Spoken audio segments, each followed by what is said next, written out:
We're here with Dr. Steven Zabinski, Director of the Division of Orthopedic Surgery, and a former patient who received a hip replacement with Dr. Zabinski. Dr. Zabinski, Judy Papchik, welcome to the show. Thank you. Thanks, Tony. Dr. Zabinski, can you describe to us what a hip replacement is?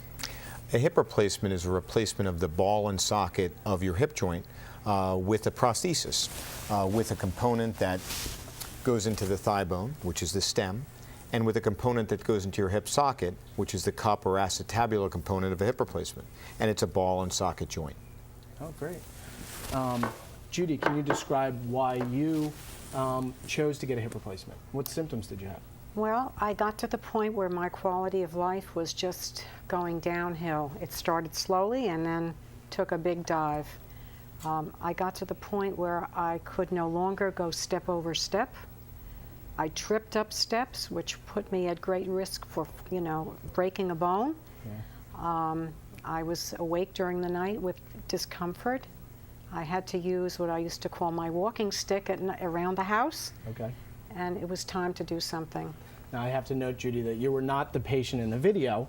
However, when was your surgery? My surgery was this past November the 3rd. Okay. So I'm almost 3 months out. Okay, great. And how are you feeling? I'm feeling great. Oh, wonderful. I walked 4 miles before I came here. Oh, wonderful. Yeah. Dr. Zabinski, can you describe to us some of the indications for someone like Judy why you would choose a hip replacement? Sure. Judy actually described it very well in terms of that pain in the hip region with loss of motion that then affects quality of life. Okay. So it affects activity, exercise, day-to-day activity, work. It starts to affect even just routine activities, walking. You might have to go somewhere and you might have trouble walking.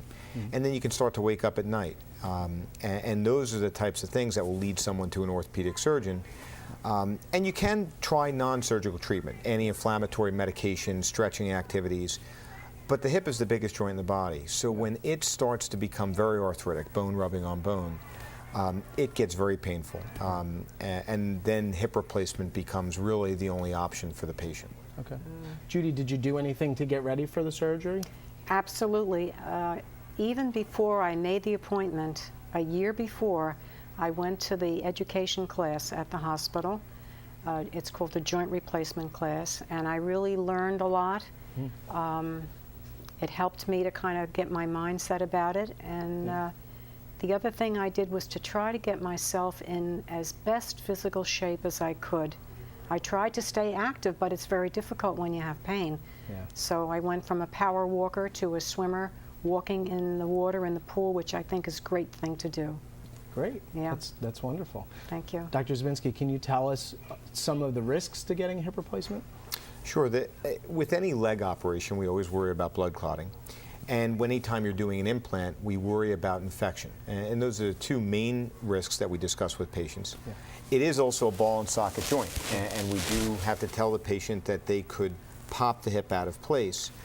Fortunately, with some of the advances in the implants and the surgical techniques, like we just saw, the risks of those complications of it popping out of place have dropped dramatically. Oh, great. And Judy, how was your recovery after the surgery? It was amazing. I really listened to everyone, followed the directions. A very important part of this is being on the team and making a commitment. After the surgery, I went to Back Rack as an outpatient. And the bus came for me every day. I used to call it my day job. And it was just very, very important to me to work very hard to get my strength back. And I'm so pleased with the results. So, Dr. Zabinski, typically you do the surgery, does somebody go to rehab, or what would be the next step? With hip replacement, especially with some of the less invasive surgical techniques, probably half the patients are able to go home after a 3-day stay in the hospital. The other half of the patients will require a brief stay in a rehabilitation hospital and then go home to complete their therapy. Okay. All right, great. Judy, do you have any advice for anyone else who is going to choose to get a hip replacement? I think try to be as educated as you can, learn as much as you can, read, understand. There's a wonderful book in the library called Heal Your Hips, and how to prevent surgery and what to do if you need it. There's a lot of water aerobics involved with it. I found that book to be very helpful to me. Right. I think you have to be your own cheerleader sometimes, and you have to have positive people around you. and have a good attitude, and I think that all helps. Great. Dr. Zabinski, anything for patients after surgery that they need to watch out for? Or? I think watch out for the usual risks that we will monitor the patient, but I think the most important thing after surgery is what Judy's alluded to. Being motivated to recover, following the doctor's and the therapist's instructions, but also realizing that this is an operation to get your life back. Exactly. And that being an active part of that, exercising and following through on the rehabilitation, can give you a hip that's better than you've had in many, many years, and really is the key to having a good outcome.